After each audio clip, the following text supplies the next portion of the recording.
Okay, so we are here with Graeme from Aquarium Adventures. Hello, Hello. Graeme. How are we doing? Doing all right, yes. As you can see, I've adorned my background with some gifts that have just arrived at my doorstep. Yes, yeah, so which I must admit was a very confusing altercation because I've left my phone upstairs and the guy turned up and said, "Hello there, can I have some ID, please?" And you I'm actually going, got ID'd as well? Yeah. And I'm saying, "ID for what?" He says, "Well, I've got your delivery." I'm going, "I haven't ordered the delivery. What are you on about?" Can't believe that. So we had 5 minutes of me shouting at him going, I'm not giving you ID unless you tell me why you're here. What have you got for me? He's going, "Recce has sent you some stuff." And I'm going, "Who the hell is Recce?" Recce? Wow. Recce. Wow. Because he couldn't spell Reece properly, so that's probably why it was. I mean, I spelled it properly. It was spelled properly. He showed me it on his phone. He was just reading it wrong. Oh, thank God for that. So that was 15 minutes of my life that I'm not getting back. Well, hopefully you enjoy it all later anyway. I will. I will. So the most valuable thing on that delivery was probably the toilet. Well, at once upon a time, that was extremely valuable, wasn't it? It was. It was. They're the graphic cards. Yeah, I think we might start doing that to everyone, surprising with random stuff. So don't worry, I'm not just going to single you out. Wholeheartedly, I'm behind this. Anytime anyone wants to send me any beer, I'm totally I was going to get you a that. sandwich as well, so we could have like a date and have a meal and things. But yeah, no, that'd be nice. Yeah, up your game for next time. Okay, next time. That's a good start already. Second date. I'm easily pleased. I'm quite low maintenance. As you can see, I've been bought this time with some hair conditioner, a pot noodle, and some toilet roll and some beer. That's all you need to get me to come on anything. Happy days. That's next week sorted. Right. So I have kind of wrote a few things down. I mean, when I got home last night, you were on my telly. We put the YouTube on the telly, and the kids watched it. And all right. Just so I had a little bit more to go off. So I was all. I did my revision last night a little bit more. Well, you're probably better versed than me because as soon as I record and put out my videos, I almost instantly forget them because people keep telling me, "Oh, I saw the video you did about the such and such. Can you tell me more?" And I'm going, "No idea, sorry." Every time that we do videos, we get people coming in the next day and saying things like, "Can I have cichlids?" I'm like, and I saw the video did last night, and it's an instant shame and regret that I feel. Yeah. I do like referring to them as cichlids. And I did start out that way. I must have been a fish keeper for a good 2 or 3 years before someone corrected me. Really? I started with, I think, with what everybody starts with here, neon tetras when you're a kid. Although my dad always tells me that this didn't happen, but I swear blind as a kid, I had a tank full of neon tetras and then had a break. And then when I was an adult and got my own place, I got another tank of neon tetras and then kept them for years. So how is it you actually got into the hobby then? Well, like I say, when I was a kid, I got the little tank of tetras, and then I replaced it when I was a bit older. But I think it was my 30th birthday. My wife bought me a tank, and then that was it. So I got that tank, and that was like horrifically overstocked, as they always are. But gouramis and cories and all kinds of stuff. 300 fish stuck in a tank that size. Yeah, I mean, one of my first main tanks had a black ghost knife fish in a 57-litre tank. Yeah. They said, "Oh God, we've all made mistakes." And that's what got me into it, was making the mistake. In fact, it was when I got my first discus, because I am a discus guy, hence the logo. Yep. I got them from the local pet shop, which was a terrible idea at the time. They sold me, I think I got 5 really sick discus, thinking, "Wow, brilliant, I'll stick them in a tank. Why is everyone paying 90 quid for these? I got all 5 for 50. And there's a reason. And that was why.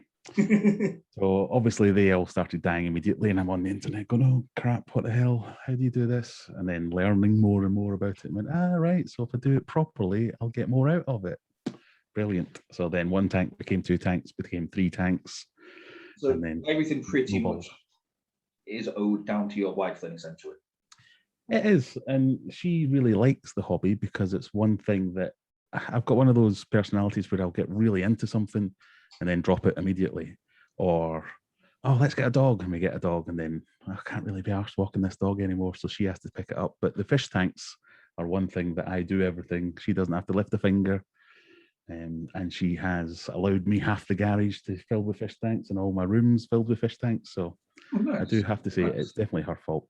Now, my other half told me to open the shop just so I got all the fish tanks out of the kitchen. That's how the shop started itself at night. But yeah, that's yours sounds a little bit more supportive. Well, we're looking for a new house at the moment, and one of the main reasons to move house is so as I can get a bigger fish room and have a garage. That is lovely. But it's either that or I get kicked out and have to find not a shop, because I don't think I've got the skills or the background to run a shop properly, but maybe some kind of studio or an office or something that I can fill some workshop somewhere with my tanks and have that as my fish room, so it's not in the house. That might be another option.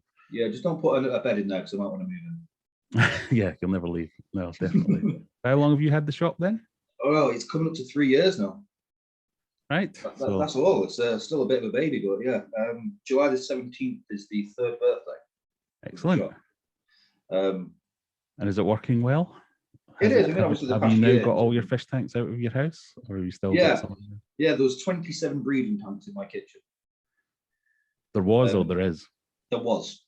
I'm not even allowed a fish tank in there anymore in the house. Nice. My discus breeder friend, he's very much like that, where he's got all his tanks in his garage. You get any inside? No. Why would I need some inside? I've got a whole garage full of them. Exactly. My tanks are at work. Yeah. Right. I have a couple of warm-up questions for you. Go on then. I mean, I didn't expect for it to be this smooth straight away, to be fair. I expected warm-up questions to get into the mood and then it would be free-flowing, but I've got the warm-up questions. I'm going to ask them. Well, we as well. I'll put effort into this. Okay? If you've started with them, yeah. I do the same thing in my live streams. I have a bit of paper and I think, I've been talking for 2.5 hours and I haven't done any of these things, but I wrote them down, so I'm going to say them. Yes, exactly. So, if you were on a desert island and you could only have one tank with one type of fish and things like that, so you want to build your own little dream tank, you're only allowed one, what would you have? Like, what tank would you have? What size? What fish would you keep? So is it an unlimited size of tank? Unlimited. But only one type of fish? Yeah, I mean, desert island kind of. I mean, depending on how big the desert island is, there is some imagination that has to go into this answer. And the question is... So obviously the obvious answer is to say I would go for discus because that's my go-to answer for anything. But I've always really wanted to have a big, massive tank with a shoal of Oscars. And I've never kept an Oscar. I don't know why I'm so obsessed by them, but I just think they look awesome. And I once saw a video many, many years ago of a guy that had maybe 30, and they were swimming as if they were rummy-nosed tetras in a big shoal together. And it was just, I was like, I'm definitely getting that. But then when I worked out the size and I went, oh, so that tank's about 30 feet long. Right, I'm going to have a bit of a problem recreating that. Yeah, that's a pretty big tank. That's what I would do. Some kind of South American cichlid tank with a whole shoal of them. One that always drives me. A shoal? Oh, what the hell's a shoal? Or a discus tank, because I do like my discus tanks. I'd have to have it mega over filtered because I really like it when it looks like they're floating in air.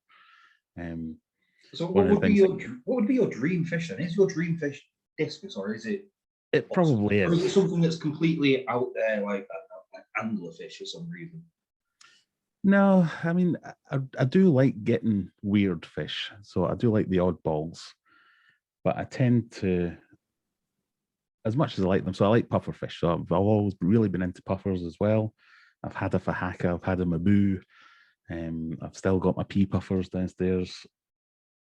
Anything with personality, so the flower horn as well, that's another one that I'm into at the moment.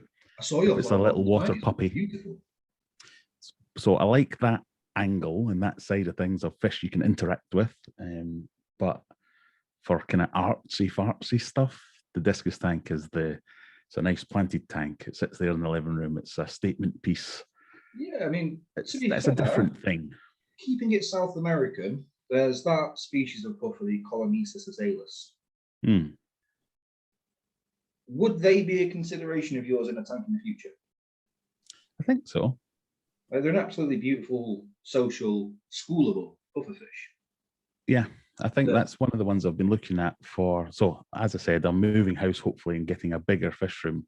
I'm just stuffed for size at the moment. I've got nowhere else to put a tank, and I've already committed everything. But when I can get some decent tanks in there, I will be doing things like your Amazon puffers and all the variations of them. But that's definitely on the list of something to do. Good, good. Has there ever been a time where you've almost decided to quit the hobby? Say that again. Has there been a time where you've thought that you may quit the hobby and not keep fish anymore? There has been one. So I've told this story a few times on my live streams, but a few years back, I want to say 3 or 4 years ago, we went away just before Christmas, pardon me, and went up to my parents in Scotland. And then we were hosting my wife's parents at our house on Christmas Day. So we came back down to Sheffield. So I live in Sheffield, parents are in Glasgow, in-laws are down south. So they were coming up on Christmas Day or Christmas Eve, I think it was. No, Christmas Day. And we were driving down from Glasgow on Christmas Eve. I'm getting there. And when I got home, my big tank of discus in the living room had sprung a leak at some point while we were away. And it was a tiny pinhole leak because I could see it was still leaking as I got there, but it was leaking just over the plug socket. Oh. So had leaked, blown the electrics. So all the food in the freezer ruined, all over the floor, obviously. It was a nice wooden floor. So the floor was ruined. Fish were all dead. Stank to high heaven because they'd been dead for a couple of days, possibly. And it was Christmas Day. So I'm there going, where the hell am I going to get a turkey and potatoes? And everyone's coming. We can't even stand here and it stinks. So that was very much Christmas. The day the fish ruined Christmas, or the day All Pond Solutions ruined Christmas because it was their tank. And we had words about it, I must admit. But that was the closest I came where I was like, right, screw it, not getting any more. That's going in the bin. I'll have to replace everything. It's going to cost an absolute fortune. But even by the Christmas or by Boxing Day, I was already going, no, it's not that bad. We'll just put a rug over that bit of floor that's ruined and no one can see that. And got a new tank. And just having one moment is quite impressive. I mean, I do it at least 4 or 5 times a year. I get annoyed very, very quickly. It's like, no, done, quit. No, it's usually when something dies. So I mentioned my Fahaka puffer and my Mabu puffer. I remain convinced that I didn't do anything wrong, but they still died. And I was like, God damn it, how I did everything. I've got the big tank for them. I've got no other fish in there. I've got no diseases. Quarantined them. I warmed them. I did this, that, and the other. They still died. And you think, right, no, it's not worth it. The nature of keeping fish. It is. And you always blame yourself, don't you? Even if logically it's not your fault, but you end up blaming yourself anyway. Yeah, I mean, I have this view where everything needs to be more about risk minimalization. So just cutting the risk down as much as possible, because there's always a chance that something just randomly happened. Yeah. But the lower you can limit the risk, the better. Because you never do anything perfect. Yeah, and you're right. So again, with the discus, they're quite skittish fish. So some fish will be, if you walk into the room, they'll shoot off to the other end of the tank. I've seen a fish spear itself on a decoration because it's shot across the tank and then ended up getting a bit of wood stuck in it. And you think, oh, right, so I'll not do that again. Yeah. It wasn't my fish. I didn't do this, but I saw it happen. But you're right. It is about limiting the options for disaster. So if you reduce the amount of times they could kill themselves, then that's as much as you can do, really. Exactly. So let's get into the nitty gritty of everything. So Aquarium Adventures. That wasn't the nitty gritty. No, that was the last. That was me being nice. So Aquarium Adventures. Yes. As soon as you are Mr. Graeme Adventures, that's your new name. I'll take that. What does Aquarium Adventures mean? Like, what is the goal and the aim of it? Well, it's evolved over time. So when I started my channel, it was called Discus Newbie because I was a discus newbie. And the reason so the whole reason for that channel existing was so as I could see the discus that I bought that was that size. I could check in and out on month 3, seeing it that size and then that size and that size. So I've probably deleted them now, but the first 24 videos were silent, me pointing a camera at some fish going, I think that's about 2 inches now. And then the next video would be 3 months later going, oh, it's 3.5 inches now. And then that was it. Callum, and then find the videos.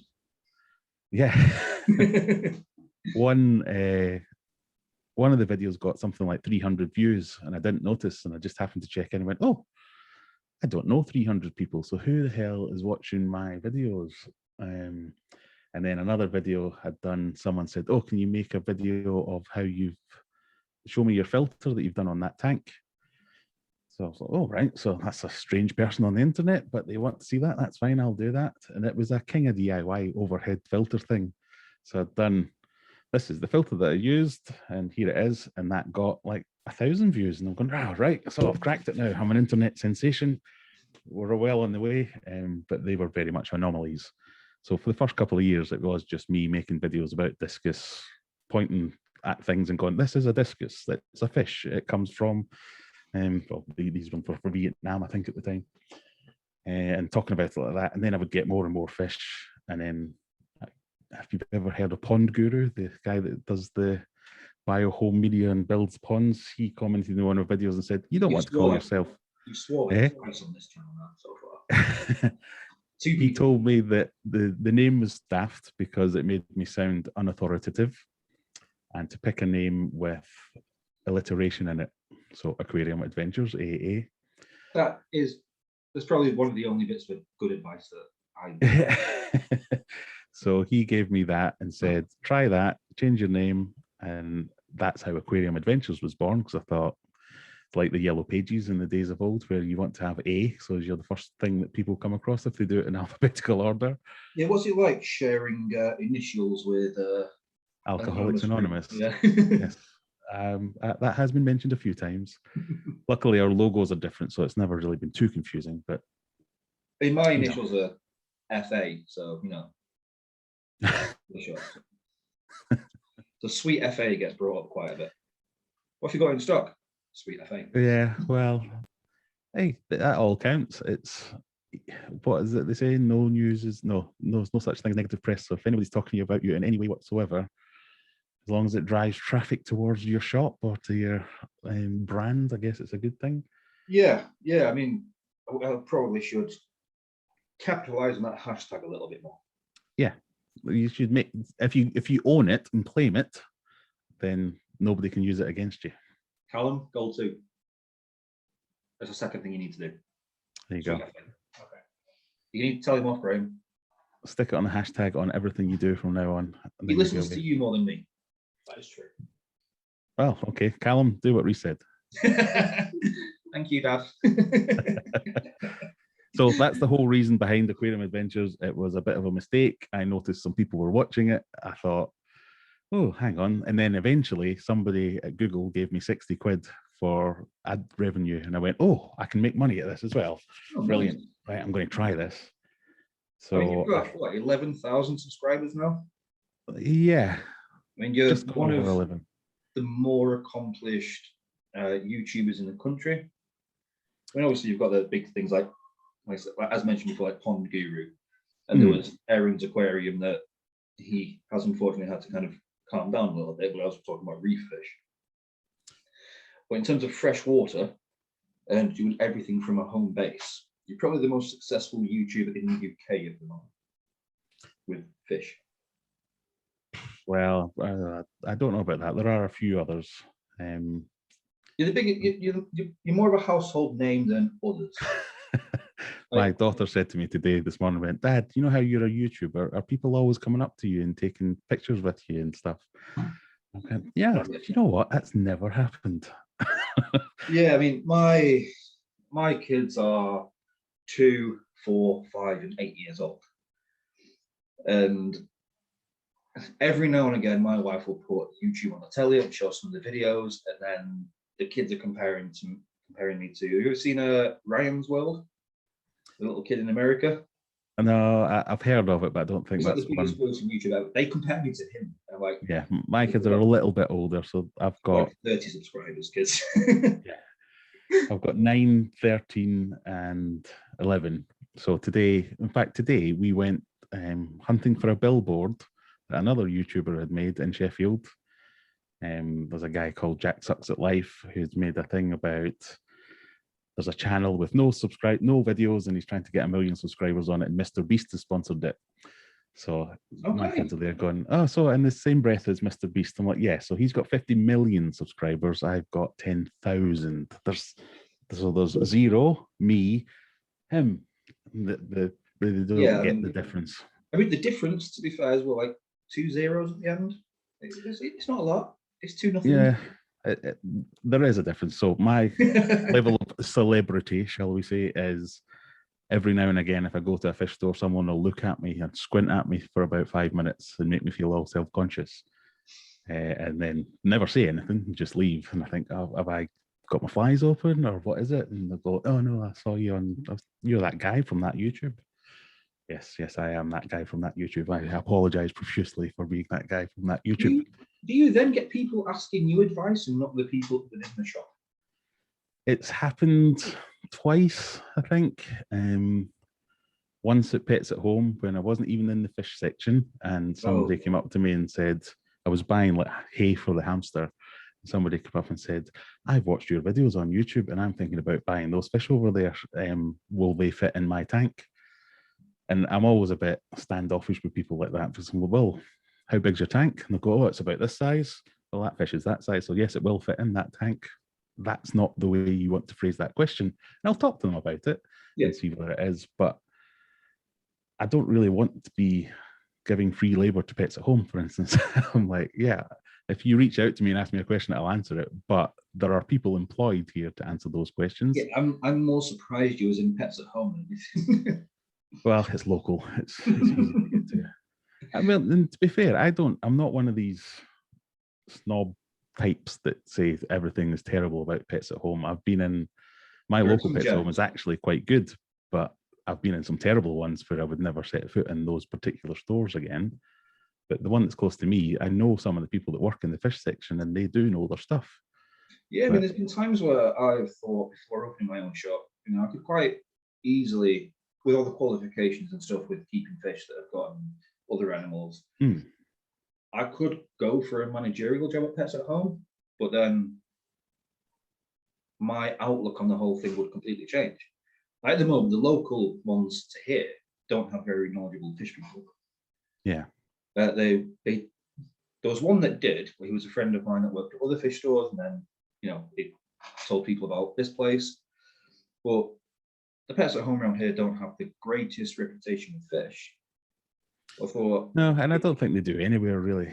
But it's a bit of a generalization, I think, isn't it? We have to go back maybe 7, 8 years, maybe 10 years before when they used to, like with doing marine fish and things like that. And proper different sections and specialist stores for different areas.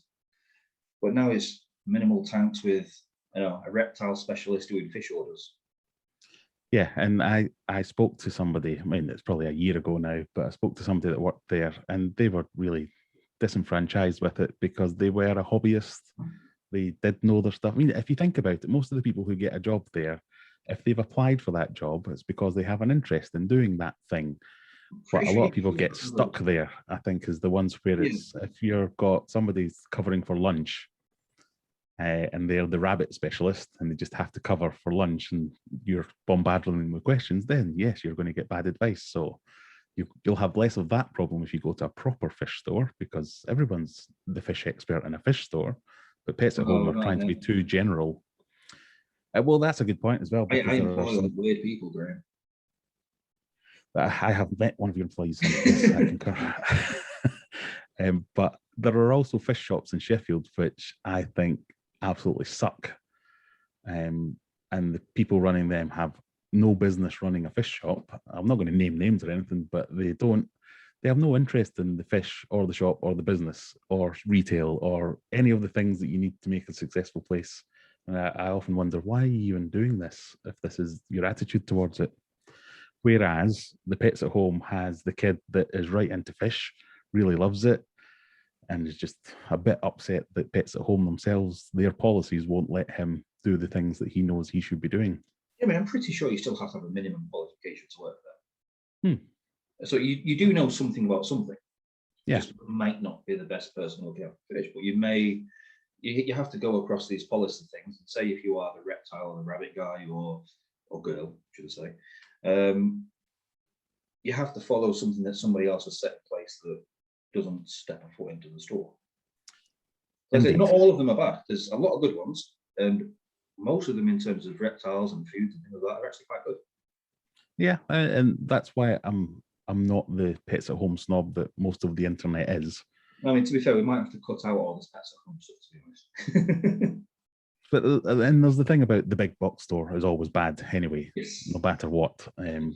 So that is a thing, crushing smaller businesses. So I can get on board with some of that, but there are good people in bad places, and purely because they need a job, and that's who's offered them a job.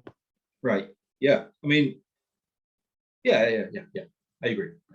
Let's get back to you though.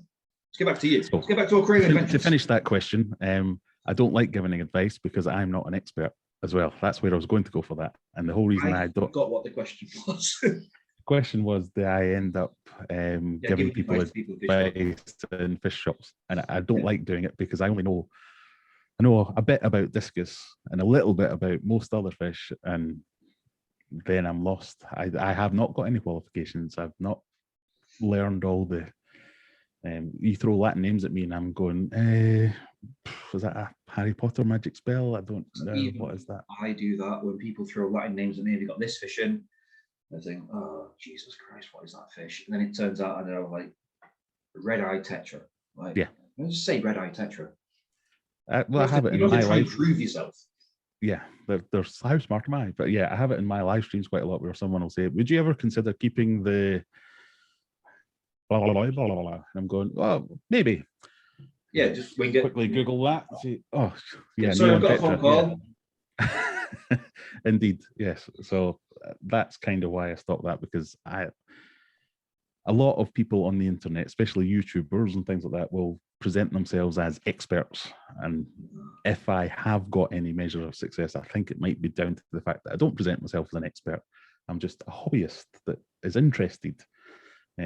Most of my videos are about me making mistakes and fixing them than this is how you do this thing. So maybe your that's video style seems to be very similar to ours in the fact that you're not afraid to show you're an actual real person.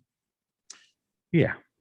I mean, there's a lot that want to be perfectionists, and there are a lot that say want to show how good they are and how perfect they are within the hobby, forgetting the fact that everyone makes mistakes and it's real people that people want to see.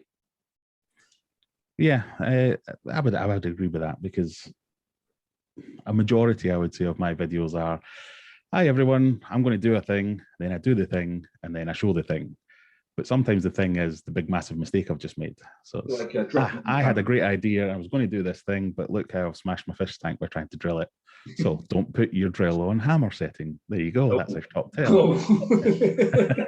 So I have done that and shown the aftermath. I saw you drop your very nice expensive camera as well on one of your last videos. Yeah, I mean that should be a how-to on how to not be a YouTuber. Don't pull out the extending cupboard in your kitchen, dangle a camera off it, and assume it'll all be fine.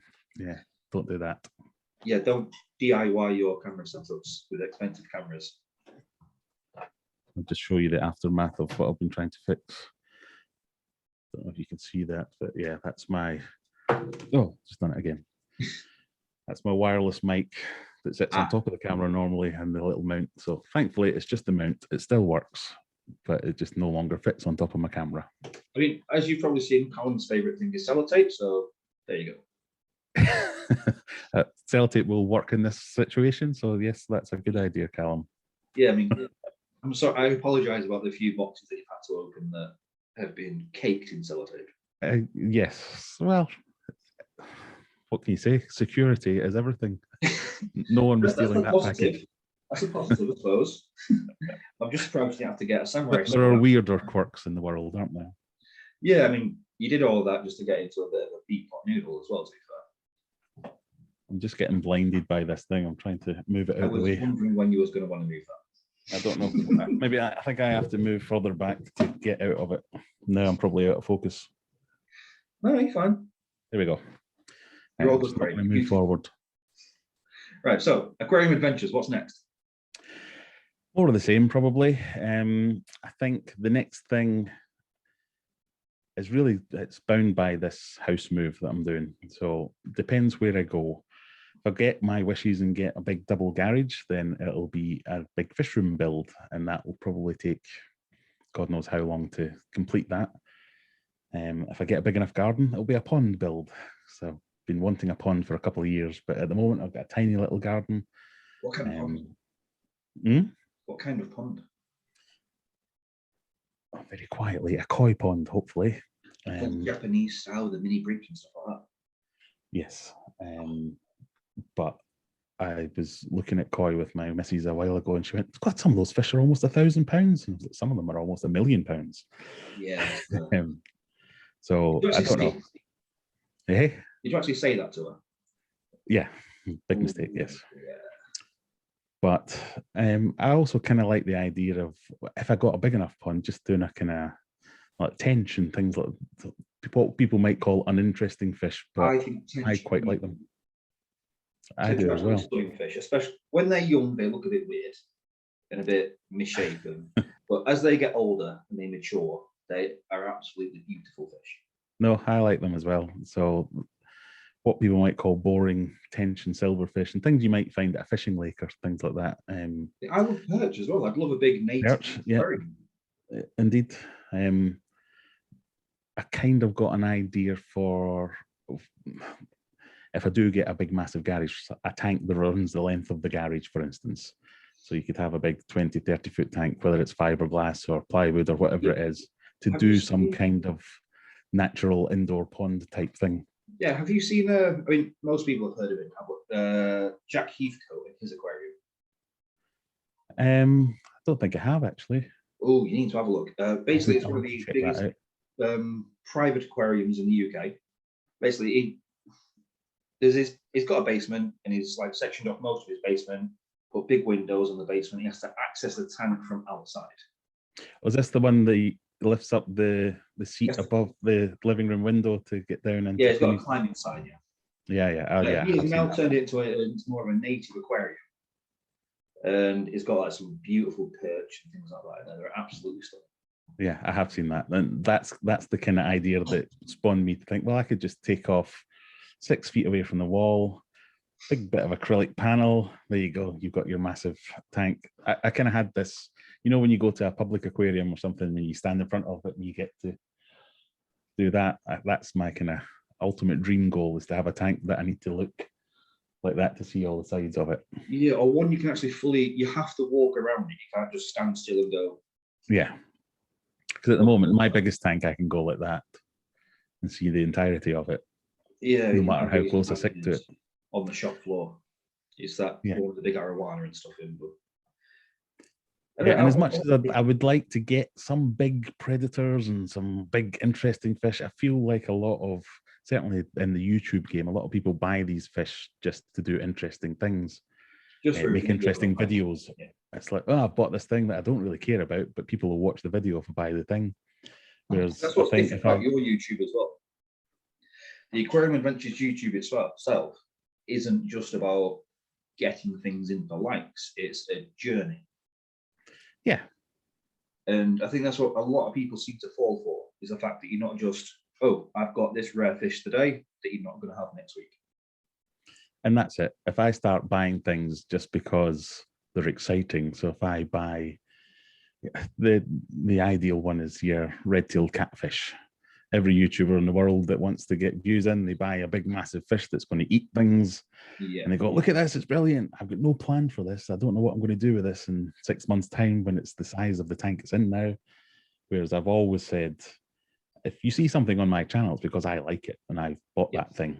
And very much like things that I sell on my website, there's things that I use and buy and sell. I'm not just going to start getting stuff just for the sake of getting stuff. So it will be, I mean, puffers is a good example where people have often said, oh, you've got a Mabu puffer because you're trying to be like Aquarium Co-op. I go, well, I have had a Fahaka puffer for the past 3 years, and I've had pea puffers before that. I'm into puffers. That's why I got a Mabu puffer. not because I thought it'll get me extra views. I mean, it's always nice if it does, but that's not the driving force behind it. Yeah, I mean, with everything being a personal fish, when you get your studio, is there going to be a point where you think there's still not enough tanks? I say when because you will do. You will get your studio. Yeah, ultimately, yes, there will always be a point where you think, oh, I've not got enough space. But that's it's like anything. If my hobby was golf, it'd be, oh, I need the next set of golf clubs, or I need the newer balls, or I need the newer whatever. If it's fish tanks, it'll be, I've got that flower horn, but I want a slightly different flower horn in that tank, or maybe a third flower horn. That would just set the perfect off. But I will definitely be that person that's just gets more and more of things. I kind of want to do, rather than have loads of different types of species, I kind of want to do breeding projects and things like that, and learn about things. And I've always been fascinated with fish breeding because they will generally do it, whereas most things, it's a big palaver to get things to breed. But that's why I like guppies so much. Have water, have guppies, you are breeding. All right, okay, fair enough. So the Aquarium Adventures brand at the moment, what does it cover? Like, what is it that you stock? What is it that you sell? And where can you find it? So you can find it on aquariumadventures.co.uk. Everything that I sell, until very recently, everything that I sold was stuff that I had too much of. So if it was plants that were getting out of control, and I would cut them back, and I'd have a selling tank of plant clippings. If it was things I had bred and got too many of them, I would sell off the excess of them. I once bought, instead of 10 sponge filters, I bought 100 by accident, all the way from China, and they turned up and went, oh crap, what am I going to do all these? So I sold 90 of them on my website. That's quite a lot to start. Well, they went quick as well. I sold them far too cheap. But recently I've moved into food, as you will have seen. Yes, I am. I know I've kind of talked about it a little bit, but I will be getting some of your food to sell in store. Fantastic. There is some of those that I look at and I think I absolutely adore that food, and I need it to be something that people can see. The soft Artemia pellets are my favorite. Any soft pellet fish food is a rarity, and with it being a soft Artemia based pellet, it's an absolutely great food, and everyone should buy it. And that's the ones that I really like. So that's what I almost exclusively feed my discus now. I've moved away from beef heart altogether. It's not cheap. I mean, that's the only thing, is that it's quite expensive. So that stuff that I import from Germany, Brexit almost killed that, because the price almost doubled overnight, but thankfully it's come back down again, so I can get that in. But the USP, if you like, is all these foods are things that I use and have used, and then have got the manufacturers or the whoever to say, can I sell this? And they've said yes. So there are other foods that I use, but the manufacturers have said, no, you can't sell that. We're selling that. So your Hikari Cichlid Chichlid Gold, for instance. I'm not a massive fan. Well, but what I mean by that is I use that, but obviously I don't sell it because they won't let me sell it. No, I mean, fine. I can get that in, but it's one of those foods that you look at the composition and think, I don't know, it's like when Nike release an awful trainer. Yeah. People flock to it because it's a new thing or because of a brand. I look at a lot of the wheat and German filler that are in there, and in terms of goodness, I don't see that there's absolutely loads of it in there. Yeah. There are brands like I said, your brand with the Aquarium Adventures, you've got the krill pellets, you've got the soft Artemia pellets, you've got everything that is on there is made with quality and is also made with natural ingredients, as well as things like beta carotenoids to improve color and things as well. Yeah, and they're not all. What am I trying to say? I guess I'm trying to say they're not all. I'm selling these foods because these are all the top of each of their lines. So if you want krill flakes, this is the only krill flake you can get because it's the best krill flake. It's not. It's the one that I've used and been happy with. Yeah, that's literally the only endorsement I'm giving it. It's not.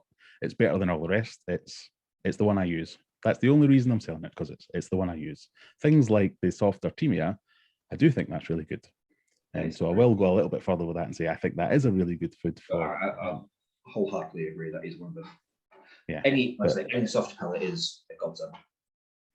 Yes, so that's the whole kind of USP for Aquarium Adventures. It's stuff that I've got excess of. It's expanded slightly into the food because that's stuff that I am now buying in bulk to then sell on. But that's how it started, really. But what about merchandise? Because you have possibly one of the most easily recognizable logos that I've seen, and it's quite fun. Now, I mean, you can even do things like print T-shirts that just say best price. Yeah, you know, so I've got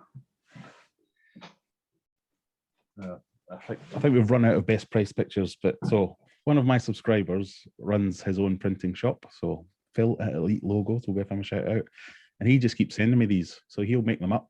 Yes, we have been. Myself and Callum have actually been talking to that same person about stir-by quarries as well.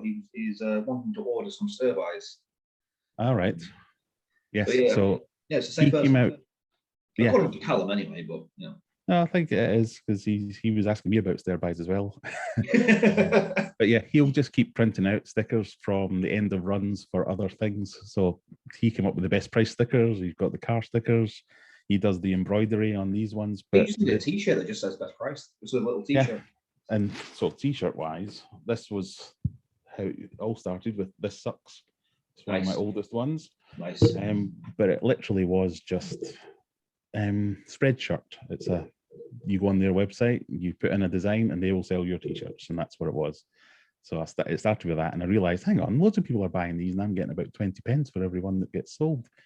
So that's why I reached out to Phil to try and work out some kind of deal. Yeah, so you had you sent a couple of those hats to us, Aquarium Adventures hats, and yes, I wore one for a full day in the shop.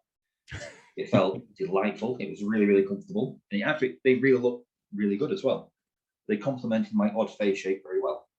Well, I'm wary about telling you this because you seem to pick up on all my deficiencies and bully me for them. But I can't wear hats because I have an enormous head. So the only hat that I can get away with is a beanie hat because it stretches. So that's why I went with beanie hats. You can see it's 2 buttons away from maximum. Yeah, I have to order my hats from bigheadcaps.com. Please sell us your website. Or I could use Callum and get some extra sellotape and put in some extra holes and hooks at the end. But yeah, it's just got an amazing noggin. Yeah, no, that hat that I had was stolen by another employee that thought it was incredible. So well, that was one of my big mistakes. You've made things too good. I've got 2 whole boxes full of these left because I thought, oh, everyone will love these hats. Not so much. Apparently, I've got tons of them left, so if you need some more, I'll send you another one. I need them. Have you seen this lockdown haircut? That's my lockdown haircut. Yeah, it's easy. Yeah, done. I've got a 24/7 thing of just looking like I could mop the floor with my head. Yeah, well, I don't know what to say to that because I've not been to a barber for the last 20 years, so it makes no difference to me. Before fish keeping, I was a barber. Oh, right. Well, people like me must just annoy you because we don't need haircuts. No, it's okay. So if you used to be a barber, can't barbers cut their own hair, or is that one of those you can't do yourself thing? No, it's one of those kind of stories where you go to a barber that has 2 people working there. One has really, really good hair. One has awful hair. Which one do you go to? The one with awful hair, because he's not cutting his own hair. Because the other one did it himself. Yes. Yes. See, I'd passed that Google exam if that's what you were asking. Well done, Mr. Graham. I think I need to take this wedding ring off and ask you an inappropriate question soon. Okay. Is civil partnerships a thing for fish keepers? I think you can have a fish wife, can't you? So you could have a fish husband. I will be asking you if you'll be my fish wife. Fish husband? No. Yeah. You're older than me. You've got the fish husband. Fair enough. I'd be happy to, as long as that gets me some kind of staff discount if I'm married to the boss. I think everything we've sent you has been gifts anyway, just for the fun of it. If you had staff discount, I would have to put money into the parcels as well. Yeah, you may as well just start sending me pound notes or pound coins. So in terms of fish and Aquarium Adventures, what do you have in breeding projects at the moment that are available to other people? Mostly Endlers and Cistrus at the moment. So again, because of the house move, I'm trying to dial back on everything, because it blows my mind thinking, how am I going to move all these tanks on one day? What am I going to do? So I'm trying to dial back on everything, but I've just ordered another 100 Endlers, which turned up last week. Same video, drop the camera. So I've got lots of Endlers. Apparently I'm the second person in the UK to have some of those specific steak Endlers. Yeah, I'm still not sure how to say it. I've had 3 people comment on the video that you pronounce it like this, and they've all said a different way, so I'm still no clearer. So we've got them, then your normal tiger endlers, all that kind of stuff. As much as I say I'm a discus guy, I'm also a guppy guy. I really like guppies. I just think the simplicity of them, the ease of them, how colourful they are, I can't get enough of them. I mean, so far, with a couple of things that you said, the next parcel you're going to receive is going to contain a book called the Sakutaki. I don't know if you've heard of it. No. So, have you heard of Takeshi Amano? Yes. So this was a book that he used to inspire his love of aquascaping. It's the oldest gardening book in the world. It's a Japanese gardening book that talks about feng shui and all that kind of stuff. It's one that I have that's been translated to English. All right. I'm done with it. So it's a gift to you. And I was also a member of the Fantasy Guppy Association for the UK. And I have the genetics of breeding guppies in a file printed out, and I'll send you all them as well. Perfect. So two things that you're actually quite interested in. You can have a flick through, you can have a read of it, and hope for the best. That was another project that I would hope to do at some point. Would be to try and develop my own line of guppies. So I've always been really interested in people who have done that in the past, and rather than just I found this thing and brought it in and I've kept it, where they've done their own hybridization where you need a minimum of whatever it is, 9 tanks or something like that to be able to set the line, if you like. My wife is a biologist. Then back to another strain. Yeah. So you get my good lady wife she's a biology teacher, so she did her degree was in biology, and she's right into genetics and stuff like that. So I've got some good help. Yeah, you don't need the guppy genetics. You've already got it boxed off. Well, no, because then I can feel superior with my wife and go, I already knew that. Dear, thank you very much. She can't hear me, right? But that would be a potential project if I could do that, because I think it's like I said before. I'm not doing things because they're sensational. If I wanted to do that, I'd just buy a load of things and feed them to each other and then make videos that way. I'm doing the things that I think are just interesting to me. I was just about to say, doing things out of interest shows a larger passion than doing things that people just want. You think people want so. To. Yeah. And again, it all comes through on videos. And the Aquarium Adventures YouTube channel is, in my opinion, so popular because it's real. Well, I thank you for saying that, but sometimes it feels like it's not very popular at all, because I constantly battle with this in my head, thinking I'm doing a thing because I like it. No one else seems to like it, and then I keep doing it. So the algorithm thing for YouTube, it's very awkward and odd. It rewards the wrong thing sometimes. You have 11,000 people from today's count that want to see you being you on a regular basis. Yeah. That's got to feel good in some way.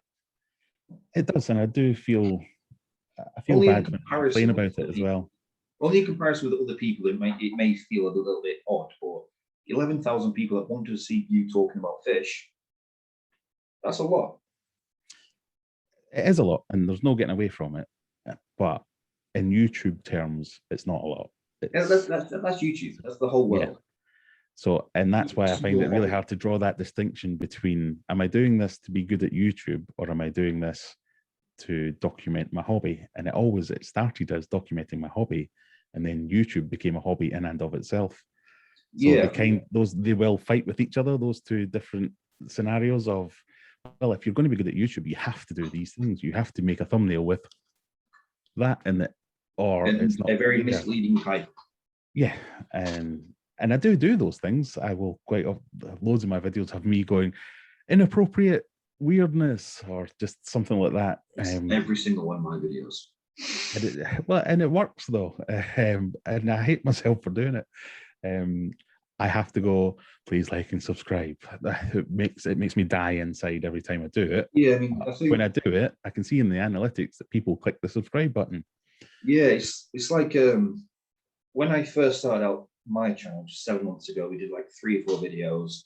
They were filmed on a fucking potato, pardon the language, and it was, I mean, they were fun. They were still our style, but they were awfully produced in terms of the cuts and things like that. It is awful. But I've seen the most successful YouTubers, and each of the videos is more interactive with things like put the thing in the comments below, and you know, just weird things like that. But people that feel they are part of the conversation itself seem to do much better. Yeah, and a lot of that does come from a good place. I think it is trying to get a community, and it is trying to build some back and forth. I can see it in my live streams, for instance. So Callum will know this. When someone sticks something in the chat in a live stream saying, right, everyone, click the like button, and you can see it instantly. That'll jump from 50 likes to 70 likes and go, do you need a pee? Do you need me to tell you to go to the toilet as well? Just why do I need to say these things to get people to do these things? It just feels dirty. I've never been that kind of person that runs up and down going, look at me, everyone, I'm brilliant. But you need so to in do terms that. of talking about your live streams, because you do them every Friday night and they are a success, here is one of the men himself. Hello. Hello, that's a nice t-shirt you've got there. Yeah, it's lovely, isn't it? I've seen this. Yeah. See, even my staff wear your things. I'm on this on a live stream. Yeah, so Friday nights, it's costing me a fortune because I'm giving away loads of stuff. Mainly tequila. Mainly to one person, yes. Would you like some more stuff to give away? Definitely. So, and this is something that so if I have success on YouTube, I really want to help out all the other people who are making stuff themselves. So I'm inviting everyone, if you have stickers or merch or whatever it is, send it to me. I'll mention it on, so if this was your sticker, for instance, I'd go, right, if you want to win stickers tonight, you're going to get all these stickers. Go and check out their channels, go and subscribe to them, do this, that, and the other. I know there is one person that is regularly on our live streams, Josh Birkenwood. Yep. Josh, Fish the Gram. Yeah. I will force him to send you quite a few stickers. He's already sent me a few, so if he sends me more, then never mind. That makes me null and void. Thank you, Graeme. Sorry. He's already got his head on. We will send you things, whether not necessarily merchandise. It'll be, I don't know. We'll send you some foods and medications. Yeah. So some of the bread and butter things that people would want, we will send you some of those in the next post, along with the book and the genetic single puppies.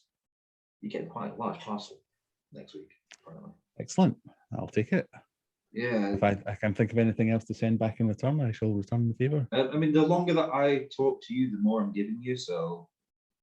Yeah, can we stretch this out for another couple of hours and I might get a fish tank out of it? Would you like my shop, Graeme? Well, no, I don't think I could handle a shop. What you can give me is subscribers, because people need to subscribe to the Fishman Chats YouTube channel. Yes. They need to. It's weird.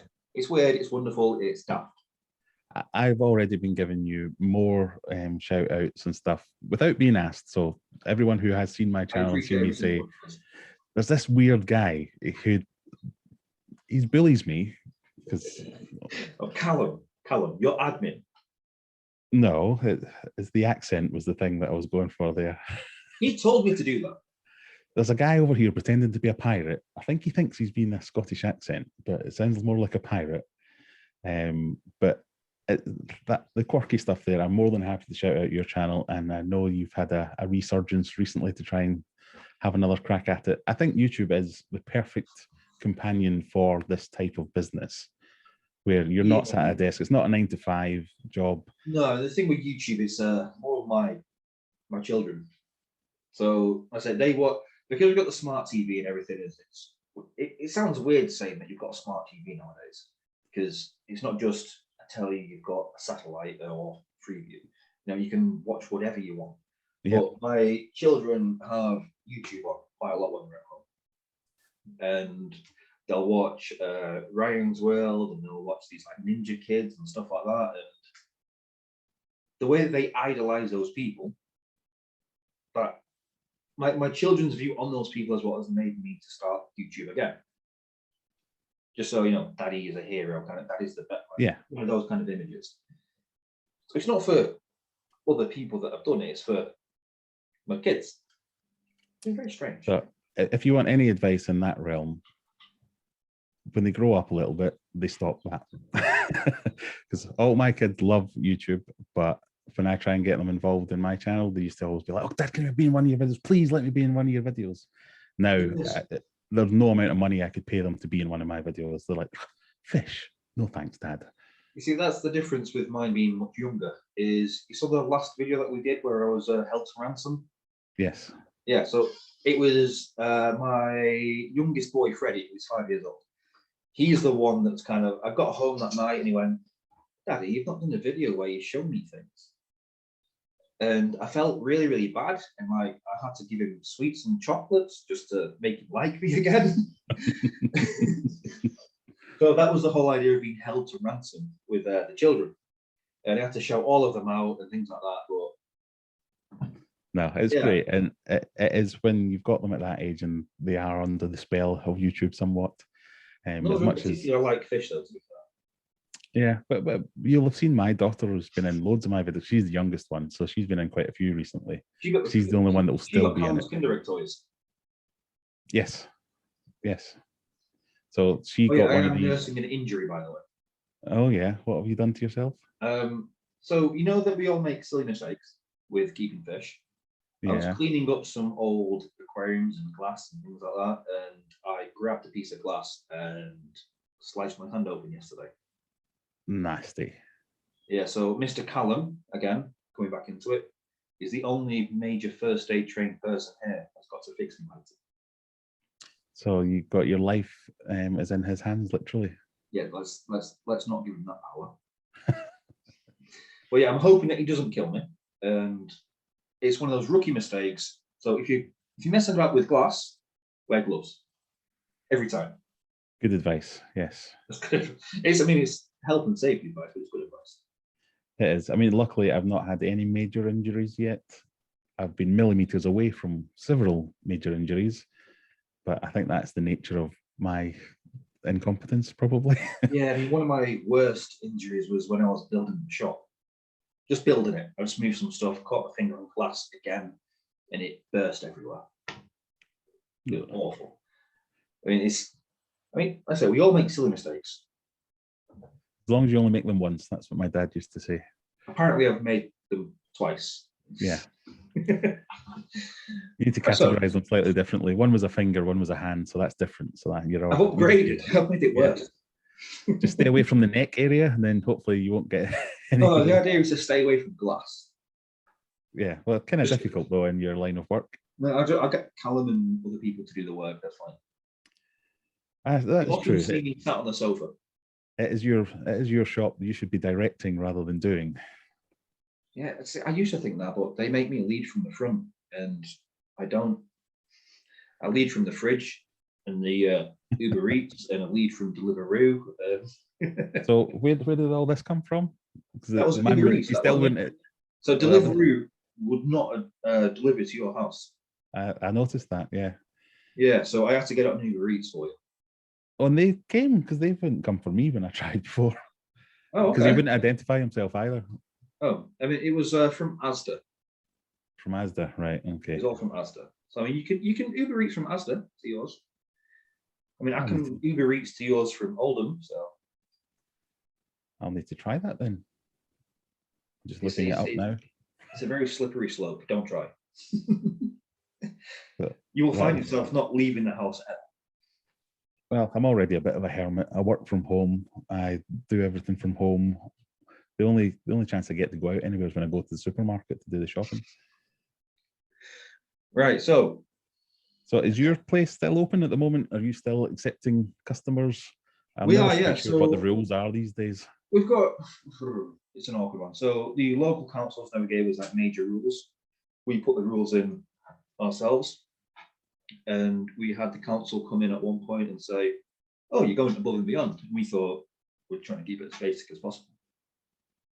At the very, very start, we had this awkward position of, it was a morality view. Like you had a few shops that decided that when COVID first started and it was essential shops were only allowed to be open. There was the morality with certain stores that was, do we sell fish because it's not necessarily essential, or do we not? Yeah. Those that sold fish, they did so for quite a while, and they never got any slack. And then it turned out to those that had the morality view of, no, we all want people to come out for essential purchases only. Those are the ones that were left behind. So when it kind of died down a bit and lockdown was eased and everyone carried on kind of in the same way, it turned into it's gone back to every man for themselves. Right. Or woman. I have to say this now because it's on internet. It's on the internet now. So yes, we are still open to customers. We do have a limit of the amount of people that we allow in. Yeah. There is, when it gets busy, there is kind of a one-way system, things like that. But we've taken steps into being a fully till-less store. So we have no dedicated till area. We do everything via an EPOS system, an point-of-sale system on a tablet. So receipts are emailed to people. We can fully track people and what it is that they've bought. We have a nice little seating area so we can sit down and talk about the purchases towards the end of the day and things like that. And yeah, everywhere gets like fully sterilized. My other half is a nurse stroke carer, so she has forced me to be a good person. So you couldn't get away with it even if you wanted to? No. Even if I wanted to be a bit like, want to bend the rules a little bit, I'm not allowed. Yeah. No, I've seen a few of my local places have got very different views on what they're doing. Like you say, certainly at the start, they would open the front door, but you weren't allowed in. You just told them what you wanted and they would go and get it for you and bring it back to you. Yeah, so I mean, luckily it started in summer. Well, when the weather was warm. So we had the front door open, we had the main fish store sign at the front of the door with instructions, just wait here. And we would serve everyone from that point. So no one actually stepped foot into the store. Yeah. And then as nobody else seemed to kind of, well, I don't know, that's the wrong thing. It's not right to say care. Everyone's cared. But some people interpret things slightly differently. Yeah, like with it being a business and wanting the business to survive, yeah, they allowed slight different variations. And if someone offered a variation and someone would try and beat that variation, see if they can get away with that, there was constant, what can you get away with battle? Yeah. To the point where fish stores now barely have any rules whatsoever. But again, everyone's getting vaccinated, so happy days. Yes, but I think it's testament that you've survived this far because a lot of businesses haven't. So you must be doing something right. One of my favourite stores was the Aaron's Aquarium shop. Now, I knew him before he opened the shop, and he's a lovely guy. He's been around here. He was a sales rep for BC UK, and his YouTube channel and stuff like that. So I've seen him quite a few times and sat down, we've had a coffee quite a bit as well. Granted, he didn't shut down through COVID though. It was personal things. Yeah, I don't know the whole story, but I did see that they were having. You don't want to cry, but it was a personal issue. Again, he's one of the nicest guys in the world. The shop was working really, really well. Like, it was flying, and I don't know. This past year has been a tricky thing for a lot of places. To the point where, I mean, nothing to do with fish shops or anything else, but the amount of small businesses that I've seen that I've used in the past, and they couldn't handle it, and they've you've got the thing with like Debenhams and things like that. Yeah, even massive things, but yeah, it must be much harder as a small shop. Yeah, if the big guys can crumble, that if I had any reason to crumble during this time, then I wouldn't feel so bad because it's an unprecedented thing. Yeah. So COVID has been awkward, but we kind of survive and look forward to better times. I think you've got to keep that mindset of those better times to come. Like you say, I've had one of my jabs. Hopefully, I was just saying, I've had my jab. Hopefully, when everyone else has their jabs, we'll all be back to some kind of normality. Hopefully so, yes. Well, I saw a news article today that said it was going to be treated like the flu when most people are vaccinated. Yeah. But once all that's out of the way, and the next interview that we do is in store, that'll be completely different. Yes. I mean, we're not a million miles away. I'm over in Sheffield, so. I don't drive, it's a million miles away. Well, I do, so I'll come to you. That's fine. I'll get us a meal and everything. We can sit down with some nice food. Yes. But no, second date. We'll go back to the start of the video. Second date. I might have to bring my wife just to make sure that I behave myself. I'm going to take the safe option. I'm not saying anything to that. Right. I mean, I know the time's getting on quite a bit. Yes. You've got quite a bit that you need to do yourself. You've got your live stream later on tonight. So don't everyone, if Callum sorts out this editing before your live stream, I want to tell everyone to visit that live stream. If Callum sorts out the editing before my live stream, I'm going to hire Callum to do my editing because that would be something. I mean, I just got a thumbs up from Callum, so extra income for you there, Callum. Yes. Challenge accepted, is that? Right, so I've got some quick fire questions for you. Go on then. So Quick fire first thing round. that pops to your head, you have to. I'm terrible at these, but yeah, go on then. The first thing, even if the answer's completely wrong, I want you to say it. Just listen to the first thing that comes to your head. So, favorite fish? Discus. That was a bit too slow, but thank you. Most hated fish? Geophagus. I'm going to come back to that in a second. Favorite fish shop? Fishman Aquatics. Oh, you mean you didn't even? No, you didn't even. Hey, you didn't even have to. I can't say that because I've never actually been to your shop. So I'll say the favourite fish shop that I've been to is Sustainable Aquatics in Rotherham. Thank you. That's a little bit better. Thank you. I'm still going to cry. It's also quite a new shop, and it's very nice and clean, and very knowledgeable people working there with a good. Sustainability is their whole thing, so they have a good message. Good. I mean, that's a good shout out for them as well. So happy days. Now, last one. Biggest inspiration in the hobby? Ooh. That's not quick fire. That's not quick. Yeah. That's not quick. That's not quick at all. I don't really know.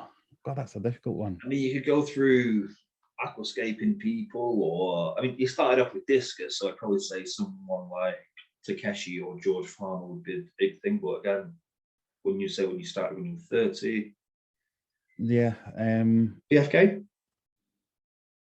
You ever get that when you were younger? Say that again. Sorry. Practical fish keeping. Did you ever get that when you were younger? Did that kickstart? No, I didn't really get that until I was older. In fact, I think I might have only ever had 2 or 3 different copies of that in my entire life. I'll read about articles and stuff online. So to answer the question for you. Go on then. Your wife. Yes. God. Right. Edit that properly, Callum. Right. Do it again. Ask again. Really quick. Biggest inspiration in the hobby? Oh, easy. My wife. There we go.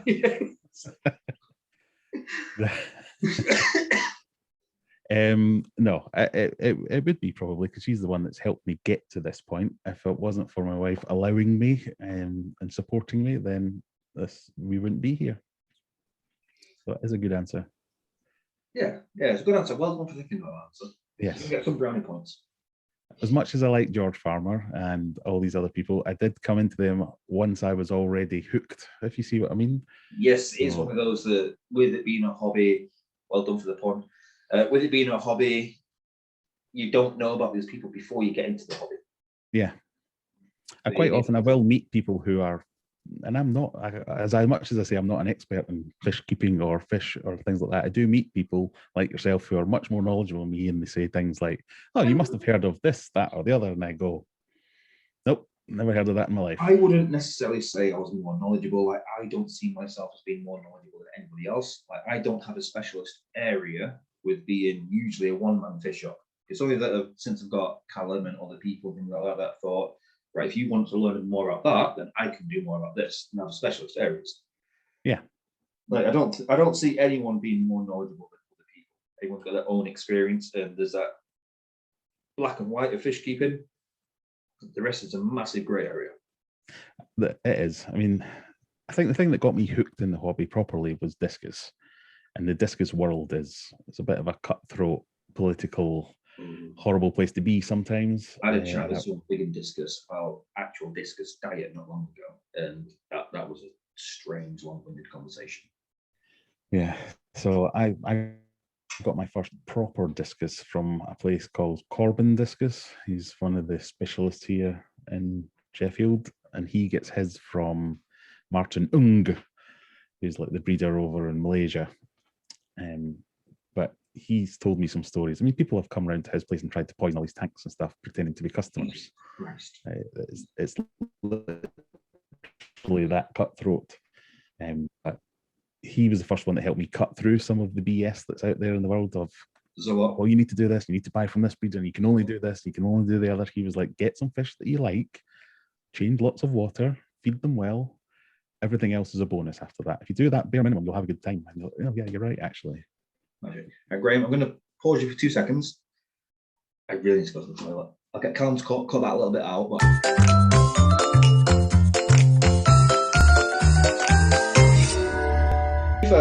you know exactly, everyone knows exactly how I am from the videos that you produce. Yeah. They're not even silly for trying to be silly. It's just the sake of, we do it just for the sake that we want to do it. Imagine that, but all day, every day. Yeah, it's like that all day. Well, there's too much seriousness in the world. It needs a little bit of levity every now and again. See, I mean, one of my main goals with the whole fish shop thing was not to be, say, part of a uniform or part of a company. You want real people working and selling to real people. Yeah. People want to talk to other people. They don't want to talk to a brand. They want to talk to a certain individual and get their own experiences from it. That was the whole idea of the fish shop, making it comfortable, making it nice and dark, making it all the wood and the plants and things like that. So yeah, that was the main goal of the shop. And yes, it's taken longer because we're not trying to sell to people for no reason whatsoever and just making money for the sake of making money. We wanted to make money based on reputation. Yeah, and that's I guess with any business, that's the one that gives you the longevity. So if you're constantly doing what's the word I'm looking for? If you're constantly doing the dog and pony show, look over here, we're doing this, we're doing that, we're doing the other, that gets old quick, doesn't it? It does. Whereas if people come back because they get a good service, they keep coming back because they keep getting a good service. So it's the same in any business. Yeah, so I mean, it's been poaching customers from other areas, creating new customers, and a case of making sure those customers come back. Yeah. Now, obviously, no one is subjective to 100% reviews, but we've had a couple of bad ones. Now, I'm going to take the thing of saying it's people's misunderstanding what we're saying. It's very much like the real life version of the YouTube comment section. Oh, you can't please everyone. No. People will say bad things. You have to either ignore it completely, take it on the chin, or engage. And the worst thing you can do is engage, because there's no way to make it better. It just makes it worse. Yeah. I completely understand, and there is no doubt why you have such a successful YouTube channel and you've achieved what you have achieved. Yeah, well, I still don't think it's that successful, but I'll take the compliment. Right, go on. Let's do our outro. To finish it off with, I will tell everyone, subscribe to Aquarium Adventures YouTube. Thank you very much. It's an incredible YouTube channel. I watch it quite a bit with me and the kids. They all love it and we'll see the new fish. I'll need to give them a shout out in the next one. Thank you. Try and be as interactive as possible with the YouTube as well. Obviously, the more it grows, the more Graeme can do. And obviously, also visit aquariumadventures.co.uk. There's Thank you very much. All sorts of merchandise you can get on there, and I'll be making some purchases for myself because I want that hoodie that you're wearing because I like it. It looks really, really comfortable. Well, if you join tonight's live stream, you may well win one. You never know. I will do. Well, I mean, I say I will do. Callum will join. Someone will, yeah. It's my name, but Callum will join it, yeah. So I just want to say a massive thank you to yourself, Graeme. Thank you for taking the time to do this. You're the first interview we've done, and it's been more successful than I thought. I thought a chat would be a chat, but a chat's turned into two guys sitting in a pub, essentially, having a chat about everything and everything. Yeah, no, I've enjoyed it. Thank you for having me on. Not a Can't problem. wait till a second. when we do Yeah, that I in will, person. I will look forward to the time that you're able to come into store. Yeah, hopefully not too far away as well. Hopefully. Hopefully not. No, hopefully not. So, thank you everybody from Reece, and Thank you from me. thank you from That's like Graeme. the two Ronnies for Cheers from me. and cheers from me.